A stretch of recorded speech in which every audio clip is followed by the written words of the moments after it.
Hey everyone, Todd here, internalarchitect.com.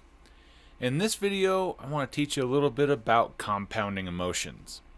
As cancer survivors, we start to go through a lot of emotions and a lot of experiences that we aren't necessarily able to really understand at the time as we're going through them.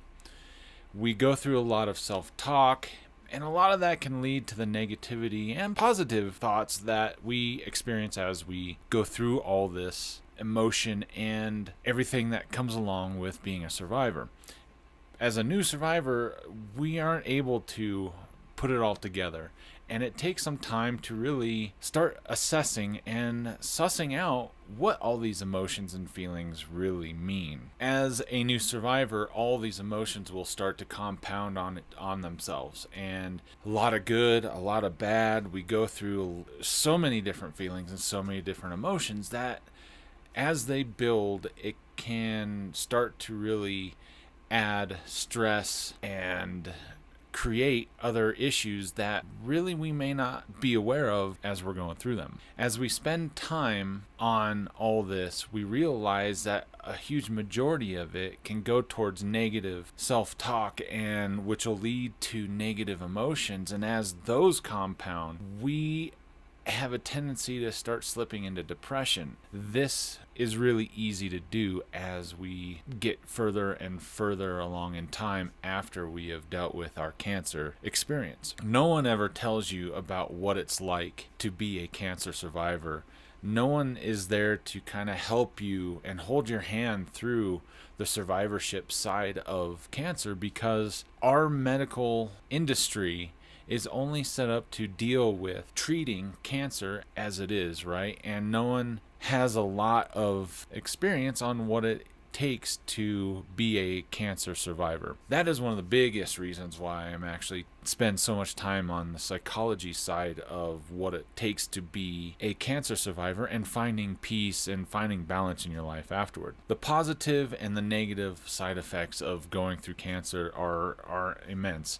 I'm never ever going to be able to touch on all of them, but to understand kind of the broad spectrum, the generalization of what each one can do really is where it all comes from. And compounding emotions really can dictate which side of the fence you're going to end up leaning on.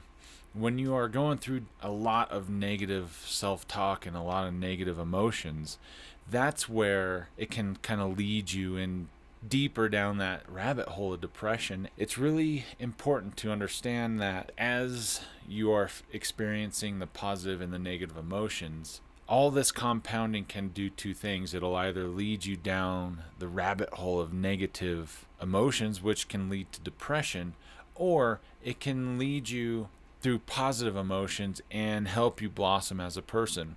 The biggest thing you need to do is understand when this is happening, because as new survivors, if you haven't spent any time reading psychology or getting to know psychology or spent any time getting therapy and counseling, this can be really difficult to understand and manage as you are going through survivorship.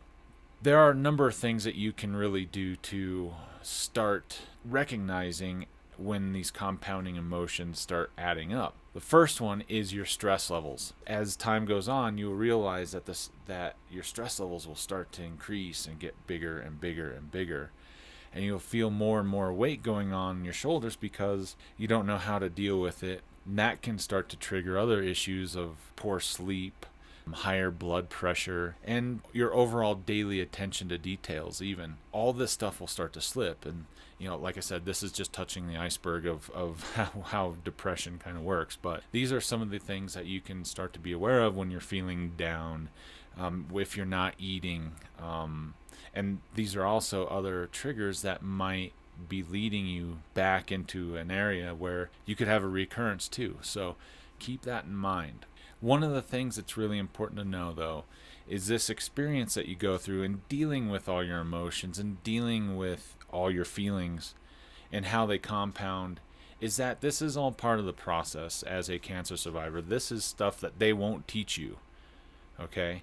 These are things that you have to kind of learn for yourself, and to start recognizing for yourself, because you aren't able to be in counseling every moment of the day, and you're not always going to have someone right there to talk to.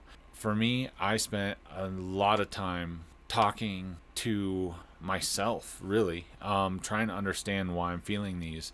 I had a good support group with my wife, and then when I could afford it and when my insurance would allow it, I would go get counseling help. And by working all these things and then having an interest in this process after cancer, really helped open up my eyes of the things that aren't being taught after cancer that need to be taught. So I don't have a PhD, I don't have a doctorate in psychology or any of this stuff. This is all self-taught. This is all stuff that I think you need to understand. And all the videos that I talk about in my channel all stem from this just really need and want and desire to understand the bigger picture of what it takes to be a cancer survivor and what it takes to find peace and balance in life as a cancer survivor also.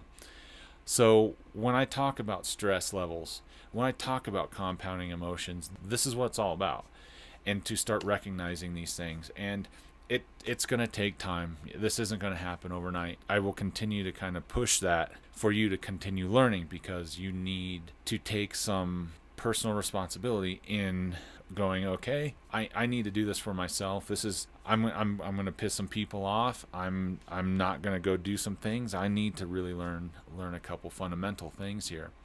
And this compounding emotions is a huge one, and you will learn more and more and more and more about it as you feel it. I mean, I feel it in my chest. I still deal with it to this day. Dealing with just when I have some fear going on, I have everything I teach in this is what I've learned to help myself and help my friends that have gone through cancer deal with the pain that comes along with cancer as a survivor. Holy snap, that was a little bit of a twist there. For you that are kind of really trying to figure this out, take a little time, understand the self-talk that you're going through, and spend some time by yourself really understanding what you're feeling. When you have questions, when you have anxieties going on, by all means reach out to people that you might know that have gone through cancer. Hit me in the comment section below also, because I can at least help give you a little guidance, through words and stuff there also. Please, by all means, take some time to work on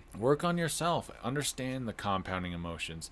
I think you can tell that I'm pretty passionate about this, and that it's really important for me to share what my experience is with you, and then also tell those stories of people that I know that I've helped. My friend Chris in Montana is going through lung cancer, and I talk to him regularly about what he's going through, and he has his ups and downs, man.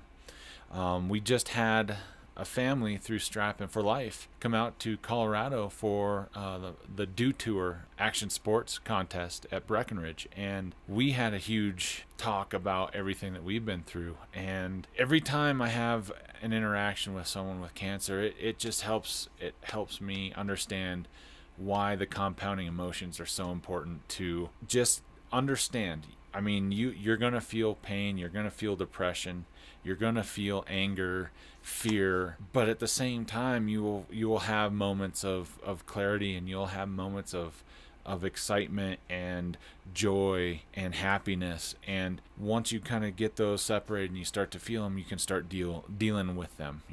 That's why it's important to understand how to start recognizing them with the stress loads, or your stress levels, and your blood pressure, and your dreams even are a big one, to help you kind of work through all this stuff, and to help you understand when you're having psychological issues. So take the time, pay attention to all the different recognizing components of emotions. And once you're able to do that, then it's like you can start really working on them. This doesn't happen overnight, okay? This takes a lot of time and a lot of effort. You have to do this. This is a lifelong thing that you're going to continue doing. You will have moments. You will get frustrated. Guarantee it. and just continue to work on yourself. This is the biggest thing. This is why I've come up with the Internal Architect, because the blueprint of what I teach in my book really helps set the foundation of creating a better you now that you're a cancer survivor, and helping you find that peace and balance that you really do look for in your life. So take the time. Love you all.